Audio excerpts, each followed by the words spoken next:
Je vous recommande la boutique La Londoloise. C'est Judith Londolé. Si vous voulez être classe, chic, être habillé, être admiré. Parole de mon pao Mokonzi.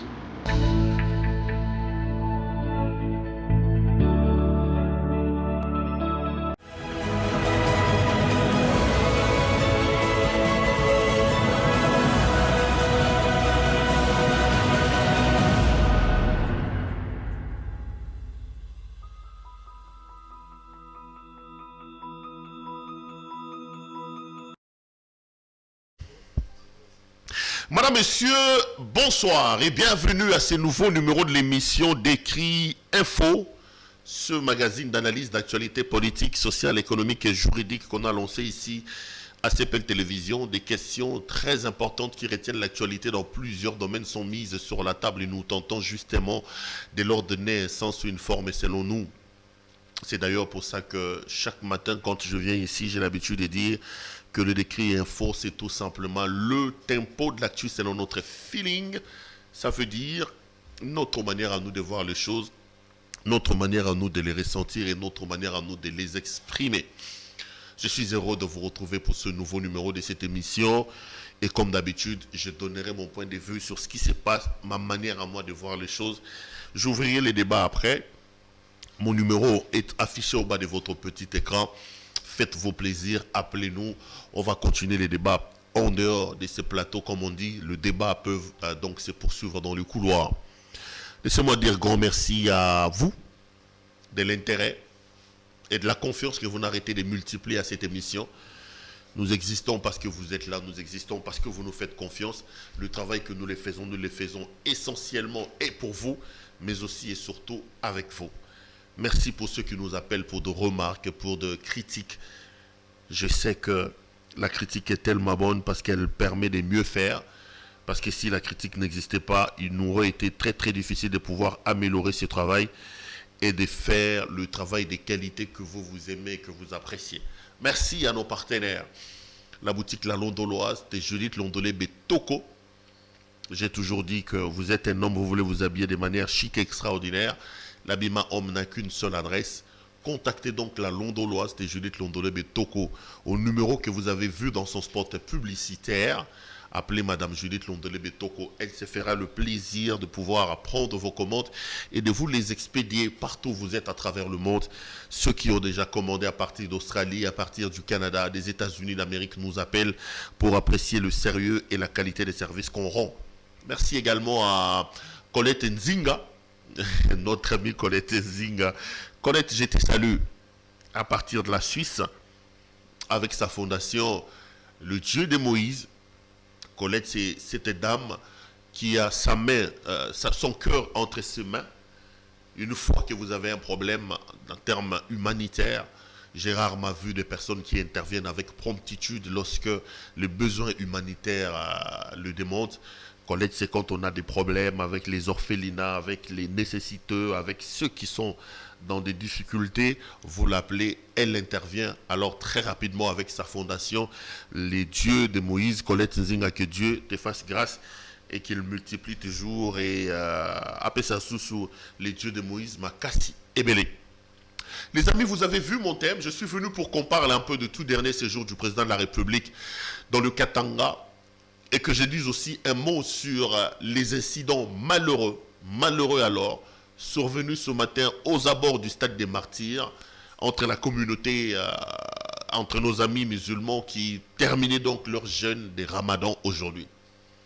Je parlerai de ça, je dirai un ou deux, trois mots, et je chuterai par le voyage du président de la République dans le Grand Katanga.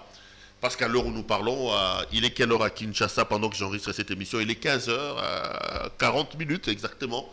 Le président venait d'atterrir à Kolwezi, dans la province de Lualaba. Hier, le président a passé la nuit à Lubumbashi, dans le Katanga. Il a fait un message. Aujourd'hui, certainement qu'il le fera également à Kolwezi. Mais avant de commencer cette émission, vous connaissez le principe. Le principe est simple. Ce que nous devons garder les premières minutes de l'émission à la situation sécuritaire dans l'Est de la République. Nous devons exprimer notre compassion, notre attachement et notre amour à nos compatriotes qui sont dans la partie Est de la République démocratique du Congo. Les amis, ça fait plusieurs mois, plusieurs éditos, plusieurs décrits que je viens ici avec ma voix pour apporter ma contribution à l'amélioration de la situation sécuritaire dans l'Est de la République. Je m'étais dit que, étant congolais, je commençais plutôt à supporter mal et même très mal l'insouciance dans laquelle nous tous on était en train de baigner. L'inconscience, je veux même dire. On était dans l'Est de la République, des dizaines, des centaines et même des milliers de personnes en train de se faire massacrer. Mais ici à Kinshasa, on avait l'impression que ce qui s'est passé là-bas était là-bas. Comme si l'Est était notre pays, comme si l'Est était notre coin du monde. Même dans un autre coin du monde, un homme normalement constitué ne peut pas rester insensible lorsque des faits qui amènent à ôter la vie des autres se passent. Je ne voudrais pas confirmer l'hypothèse de Modeste Mutinga Mutishai dans son ouvrage « La République des inconscients » où le cardinal Mosengo qui lui a ajouté « La République des médiocres ».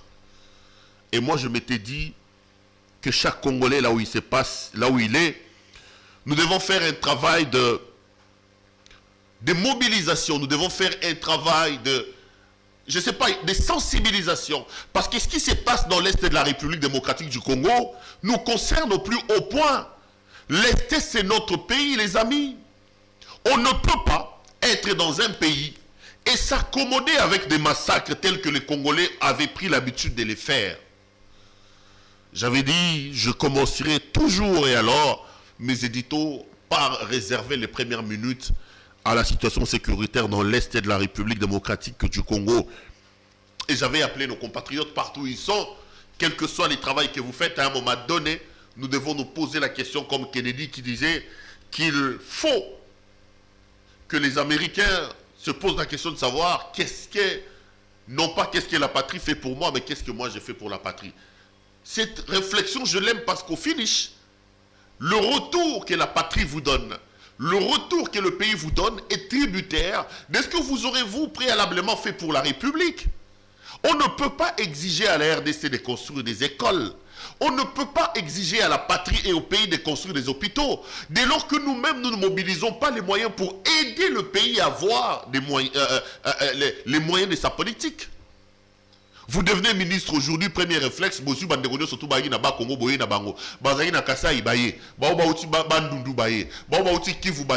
remplissez les cabinets de vos frères. Je rigole quand je regarde un spot publicitaire, il y a Ndimossi qui est nommé ministre et qui appelle les villages. Il dit, bon, quand on a camion, surtout boya, batubaya. Bon, il y a man passi. On dit, il y a man passi, ça bien, mais ça n'a zémi. Il dit, non, non, aya kara bongo. Moi, on a bota, mais là, amis, on a des numéros matricules dans Kinshasa. C'est ça là, que nous avons comme habitude. Cette inconscience collective dans laquelle nous sommes plongés, moi, je trouve ça assez anormal. Et là, je voudrais une fois de plus apporter mon soutien à nos vaillants FARDC, aux forces armées de la République démocratique du Congo. J'ai suivi la télévision hier. Déjà, des localités commencent à être récupérées. Bravo FARDC. Bravo M. Félix Tshisekedi. Bravo M. le Président de la République.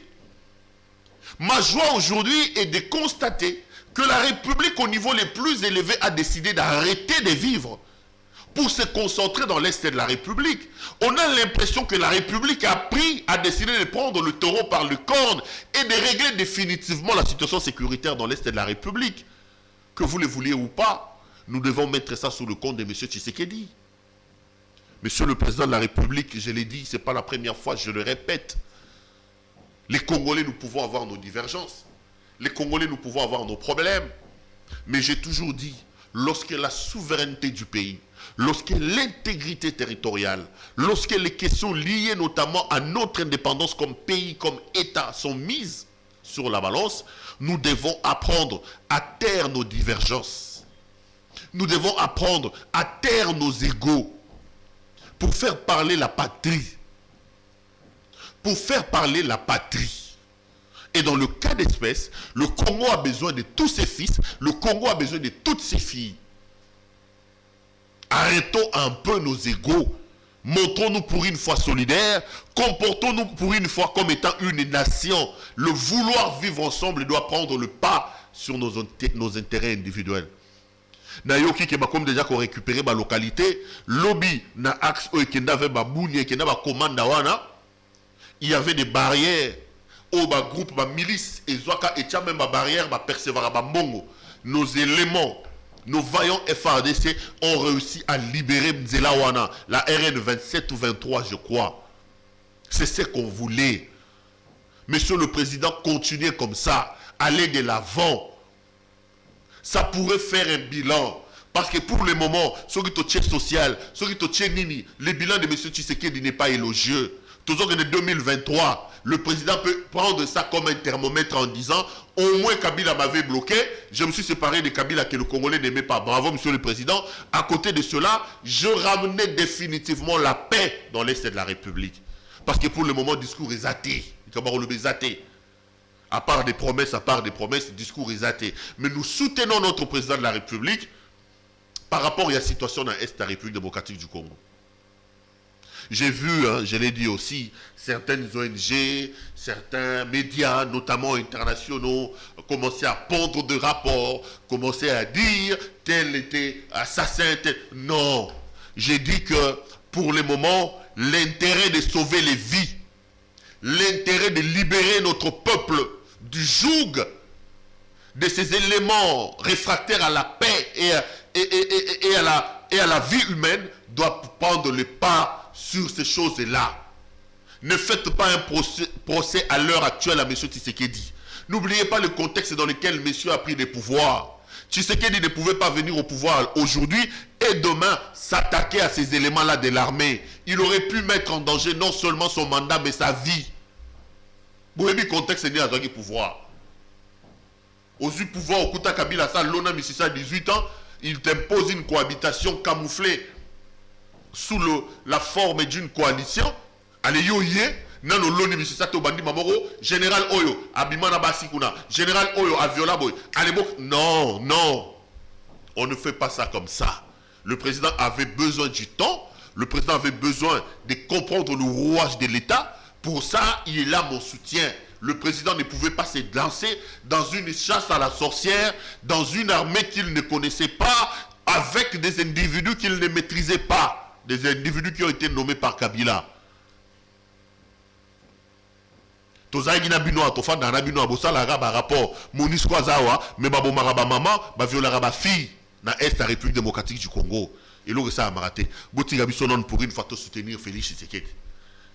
Soutien à son excellence, monsieur le président de la République, soutien à nos forces armées, Tosungananu, qui m'a écouté dans l'Est de la République démocratique du Congo.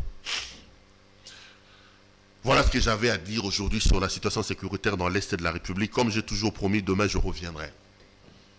Les amis, je voulais qu'on parle un peu de ce que j'ai vu aujourd'hui. Les images circulent dans les réseaux sociaux. J'ai pu couper quelques-unes des images. J'appellerai les âmes sensibles à s'abstenir parce que la violence de ce que j'ai vu, je n'arrive pas à comprendre que l'on soit humain, que l'on ait maï nakatami sisa et zoro tambola, qu'on soit capable d'arriver à une telle barbarie. Nos amis musulmans terminaient aujourd'hui leur ramadan. Des échauffourées ont éclaté au stade des martyrs. Et de ces échauffourées-là, nous avons vu images insoutenables, les amis. Des images insoutenables. Je crois que c'est 1 minute ou 2 minutes seulement d'images. Si ma mémoire ne me trompe pas, je pose la question à mon réalisateur. âme sensible quand même s'abstenir. Hein. Je vais vous permettre de regarder ces images et puis je reviens après pour commenter dans cette émission ici. Il y a un noir et mimi à la TV aujourd'hui, c'est quoi?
Les amis, vous avez suivi les images. Je suis désolé pour la violence et la brutalité de ces images.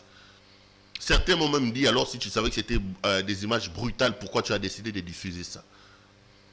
J'ai décidé de diffuser ça pour choquer nos consciences. Pour choquer nos âmes. Que nous puissions à un moment donné se rendre compte à quel niveau la bêtise humaine, la barbarie peut nous amener à commettre des actes inhumains. Ce n'est pas possible. Ce qui se passe, c'est que la Comico, la communauté islamique au Congo, se retrouvait dans une situation de duplicité. Ça fait plusieurs moments que deux camps s'affrontent pour le contrôle de la Comico, la communauté islamique au Congo. D'un côté, vous avez Cheikh Abdallah Mangala et de l'autre, vous avez un autre groupe. Chacun de ce groupe revendique la présidence de la Comico. Et ce qui s'est fait, c'est que ce groupe-là, chacun de son côté, avait appelé à une prière de fermeture des ramadans, de clôture des ramadans, aujourd'hui comme les musulmans ont l'habitude de les faire au niveau des stades des martyrs. Et lorsque les deux camps se sont retrouvés, les échauffourées ont éclaté, la police est intervenue et les gens se sont permis de s'en prendre à la police au point de tuer les policiers comme vous avez vu là, brûlés. Je ne comprends pas, les amis, que nous soyons dans un pays où on a des services de renseignement, que nous soyons incapables de pouvoir anticiper certaines choses. J'appelle à tirer les responsabilités. Nous devons être en mesure dans ce pays que lorsque des situations dramatiques interviennent, il faut que nous soyons capables de tirer des responsabilités et punir les responsables de ces actes pour donner des leçons à l'avenir et empêcher que de tels actes se reproduisent. Qui est responsable de qui? Pourquoi sommes-nous arrivés à ce niveau-là? Hier, le gouverneur de la ville de Kinshasa, M. Gentini Ngobila, avait reçu les deux camps avec le commissaire provincial de la police. Ils ont même lancé un message de paix. Ils ont décidé de faire une paix des braves pour permettre aux musulmans de vivre en paix. Donc, les autorités savaient qu'il y avait des étincelles en l'air. Les autorités savaient que la situation pouvait virer au drame. Mais les autorités ont peut-être été naïves en croyant que leur petite cérémonie de réconciliation organisée dans les locaux du gouvernorat de la ville de Kinshasa permettra à ce qu'il y ait la paix. Gouverner, c'est prévoir, M. Gentini Ngobila. Moi, je voudrais ici que les responsabilités soient tirées. Nous devons être dans une situation, quand il y a mort d'hommes, comme des policiers qui sont en train d'être assassinés là, on doit nous dire quelle est la responsabilité de nos autorités. Puisque Ngobila a appelé les deux camps hier à la réconciliation, Ngobila avait certainement des informations qui avaient des étincelles en l'air, que ça pouvait basculer. Pourquoi ne pas interdire cette manifestation-là? Nous sommes pendant la période de Covid. C'est là que je pose la question de savoir pourquoi on nous impose le couvre-feu. Quand Martin Fayou nous veut faire sa marche, on dit non, il y a le corona, on disperse. Quand Augustin Kabouya, lui, veut faire sa marche ou son meeting, là, le corona devient distrait. Le corona, l'UDPS, lui, elle, plutôt, est exonérée. Non. La gouvernance sérieuse s'établit aussi sur la prévention. Monsieur le gouverneur de la ville de Kinshasa, on doit tirer les responsabilités. Quelle est la responsabilité d'Ngobila? Parce que le gouvernorat de la ville savait qu'il y avait des problèmes et qu'il y avait risque d'affrontement. Fallait-il être naïf en croyant que la cérémonie là, organisée dans le locaux de l'hôtel de ville suffisait et qu'il n'y aurait pas des échauffourées? Si le gouverneur de la ville avait décidé d'autoriser la prière, pourquoi le gouverneur n'a-t-il pas pris soin de séparer les deux camps? Est-ce qu'il y avait suffisamment des éléments de la police pour prendre en compte cette manifestation-là? Est-ce que le gouvernorat n'a-t-il pas géré la situation avec légèreté? On doit nous dire. Vous savez ce que je pense de Gentini Ngobila? Je reste convaincu que Kinshasa ne mérite pas un gouverneur comme Ngobila. Il dort, il se réveille, il fait des choses. Alale Lamouki Kinibopeto.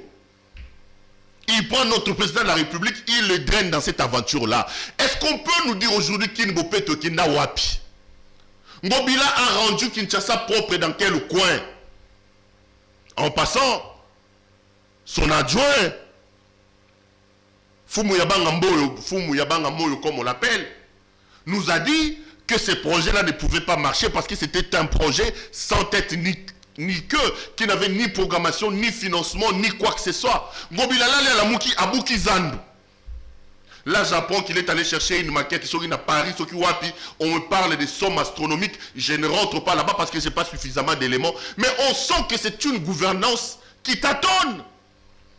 On a à la tête de la province quelqu'un qui n'a aucune vision pour la province. Ngobila est le symbole de ce qu'a été Kabila. Quelqu'un était gouverneur de Maïndombe de Yumbi.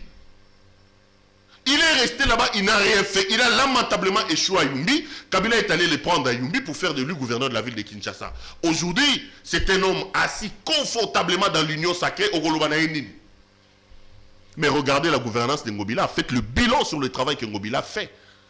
Le bilan de Ngobila est chaotique. Rien n'est réussi avec le gouverneur Gentini Ngobila. Et comme il a la protection de l'Assemblée provinciale, Mike Moukeba était ici, il nous a dit qu'il y a un groupe de députés, Oyobango Bazaba député en Ngobila, tirons les responsabilités. Quelle est la responsabilité de la ville de Kinshasa dans la situation? J'en veux pour preuve le fait que le gouverneur de la ville avait appelé les deux camps et a organisé une cérémonie de réconciliation. Ça veut dire que le gouverneur savait qu'il y avait des risques. Pourquoi n'a-t-il pas pris toutes les dispositions? Pourquoi n'a-t-il pas pris des précautions? Au besoin, pourquoi n'a-t-il pas annulé carrément la manifestation, la prière? Pourquoi n'a-t-il pas refusé de donner l'autorisation de cette prière-là? Surtout que nous sommes dans une période de Covid. C'est des questions qui méritent d'être posées et pour lesquelles nous attendons des réponses. Pour lesquelles nous attendons des réponses. Cette affaire des églises, au Rwanda, on les a fermées. Il est temps que la République se penche sur la question des églises. Réveil, musulmans, kimbangistes. On était ici, même les kimbangistes ont eu des problèmes. Bitumbe comment est Kobimawa. Bitumbe comment est Kobimawa.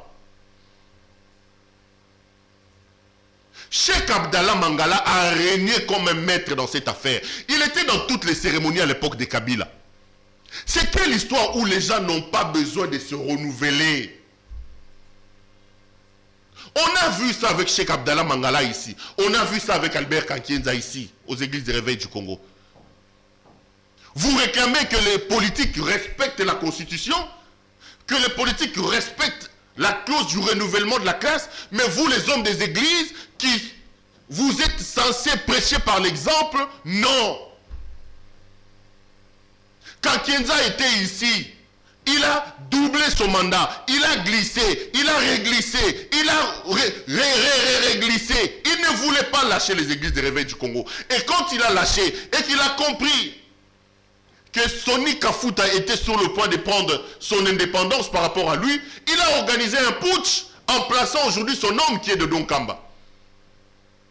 Et ils ont fait intervenir les politiques à l'intérieur de cette affaire, supposée être une affaire spirituelle. Et c'est ces gens-là qui nous disent, qui prétendent connaître la voie, qui prétendent connaître le chemin que nous devons suivre pour aller vers Dieu. Pour aller vers Dieu. Monsieur Mangala a trôné dans cette affaire-là. Monsieur Mangala a eu son temps. Pourquoi s'y accrocher autant? Le problème, c'est que deux camps aujourd'hui s'affrontent au niveau de la Comico. La communauté islamique du Congo. Deux camps s'affrontent. Qui dirige qui et qui exactement? La responsabilité de l'État, c'est de ne pas brimer les libertés. Mais l'État doit fixer les règles. L'État doit fixer les frontières. L'État doit fixer les bornes. Et nous tous, comme citoyens, nous sommes obligés de nous insérer là, dans les sillons que ces bornes-là auront tracés. C'est ce qu'on appelle aussi l'autorité de l'État. Et l'État a un appareil pour remettre de l'ordre lorsqu'il y a des réfractaires aux mesures et aux règles qu'il aura préalablement posées. Je ne comprends absolument rien. Je comprends absolument rien. Donc, nous devons tirer les responsabilités. Nous devons tirer les responsabilités de la situation. Qui a fait quoi? Aujourd'hui, on tue les gens. Le stade des martyrs a un gestionnaire. Le stade des martyrs a un gestionnaire. Je crois que ça doit être Kambala, Yves Kambala. Yves Kambala, je crois. Mais messieurs les gestionnaires, comment est-ce qu'on se retrouve dans une situation où deux camps qui s'opposent ont eu le droit d'organiser la manifestation au même endroit? Sauf si, monsieur le gestionnaire, nous disait que l'autre camp est arrivé comme des intrus. Mais on a l'impression que ces deux camps-là ont obtenu l'autorisation de pouvoir prier au même endroit. On doit nous dire comment le gestionnaire du stade des martyrs a donné l'autorisation à ces deux camps-là de se retrouver au même niveau, au même moment, tout en sachant que ces camps-là avaient des problèmes. L'État a des problèmes au niveau de son fonctionnement. Nous devons nous regarder en face et nous devons travailler pour redonner à l'État ses lettres de noblesse. Qui a fait quoi? Qui est responsable de quoi? Parce qu'à l'heure où nous parlons, Batouba Koufi. Et puis nos amis musulmans, quel que soit le problème, n'oublions quand même pas qu'on vient d'un jeûne de 30 jours. Les gens sont allés prier les dieux du prophète Mohammed. Paix à son âme, que le Seigneur soit avec lui. Les gens sont allés prier Allah pendant 30 jours. Ils étaient là dans la présence de Dieu, se privant de manger, de boire. Comment on peut faire que, au moment de rupture des jeûnes, au moment de clôture du Ramadan, Batouba Koufa, et tous les sacrifices que les musulmans ont fait pendant les 30 jours, quels que soient les problèmes, on ne peut quand même pas arriver à une sauvagerie telle que ce que je suis en train de voir. Ces policiers-là que vous tuez comme ça, à une femme, à des enfants, on la bat comme ça, au vu au-dessus de tout le monde, on filme, brûler. Non, non, non. Pas comme ça, les amis. Pas comme ça. Cette cruauté-là, ce niveau élevé de la barbarie, je ne comprends pas Moli Moana et Uti Wapi. Je ne m'explique pas ça. On doit nous dire qui a fait quoi, qui est responsable de quoi. Est-ce l'État? Est-ce la communauté islamique? Est-ce que la police? La police aussi. C'est ici que j'en appelle à nos autorités. Nous avons des vaillants éléments de la police qui, dans des conditions extrêmement difficiles, se sacrifient, même au sacrifice suprême, et est décédé aujourd'hui, laissant sa famille. Ces gens souffrent pour nous donner la paix, pour que nous dormions en paix. Nous leur devons beaucoup. La République doit beaucoup à ces policiers-là. Nos éléments de police. Parfois, moi, je vois les gens en train de s'en moquer. J'ai vu certains se faire arrêter par le commissaire provincial. Je suis d'accord que l'ordre doit rentrer. Mais cet homme-là que vous arrêtez parce qu'il a demandé 500 francs, il a demandé 1000 francs. Dans quelle situation la République l'a-t-il plongé pour qu'il ne demande pas l'argent? L'État doit assurer le mieux-être de nos forces armées, le mieux-être de nos éléments de police. Nous devons arriver à ça. J'ai vu les images. D'abord, je trouve qu'il y a un sous-effectif. À part j'entends des balles réelles. Avons-nous une police capable d'arrêter les émeutes? Est-ce que nos éléments de police ont-ils suffisamment de matériel pour faire face aux émeutes? Ici, je responsabilise l'État. L'État, c'est moi. L'État, c'est vous. L'État, c'est M. Tshisekedi. L'État, c'est M. Samalou Kondé. L'État, c'est M. Martin Fayoulou. L'État, c'est Moïse Katumbi. L'État, c'est Jean-Pierre Bemba. Nous devons travailler pour ce pays. Quand on dit ça, on vous dit non. Le pays est malade. Le Congo a besoin de nous tous, les amis. À un moment donné, nous devons nous arrêter pour nous poser les questions et les bonnes. Arrêtons un peu nos fanatismes là. Bah critiquer, bah lobater, mais le pays va mal. Aujourd'hui, je ne pointe pas un doigt accusateur à tel ou à tel. Je me pointe moi-même le doigt. Je retourne le doigt sur moi-même. Comme peuple, comme État, comme Congolais. L'État, c'est nous tous. On ne peut quand même pas ôter la vie gratuitement comme ça à un homme.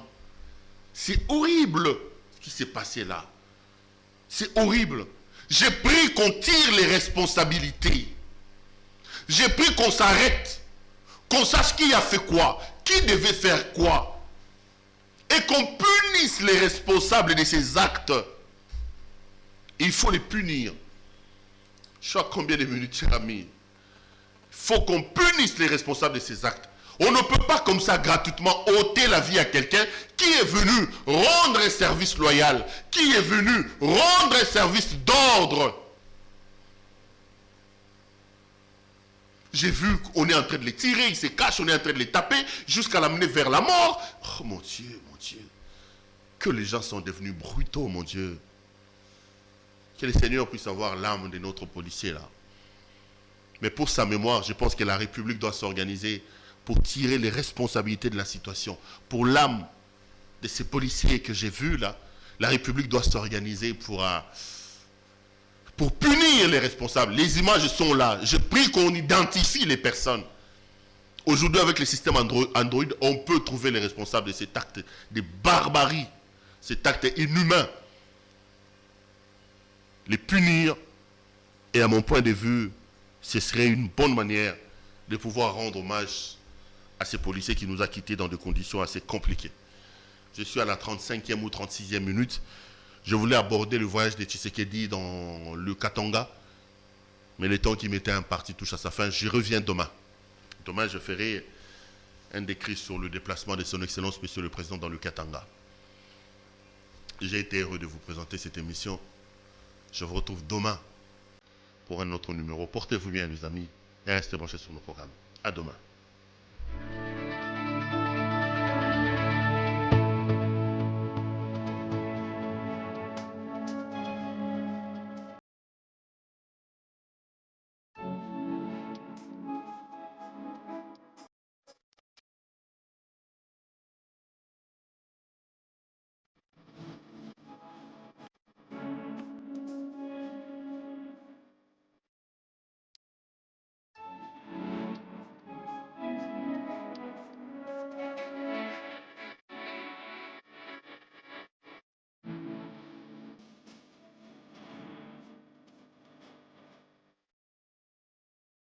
Je vous recommande la boutique La Londoloise. C'est Judith Londolé. Si vous voulez être classe, chic, être habillé, être admiré. Parole de mon père Mokonzi.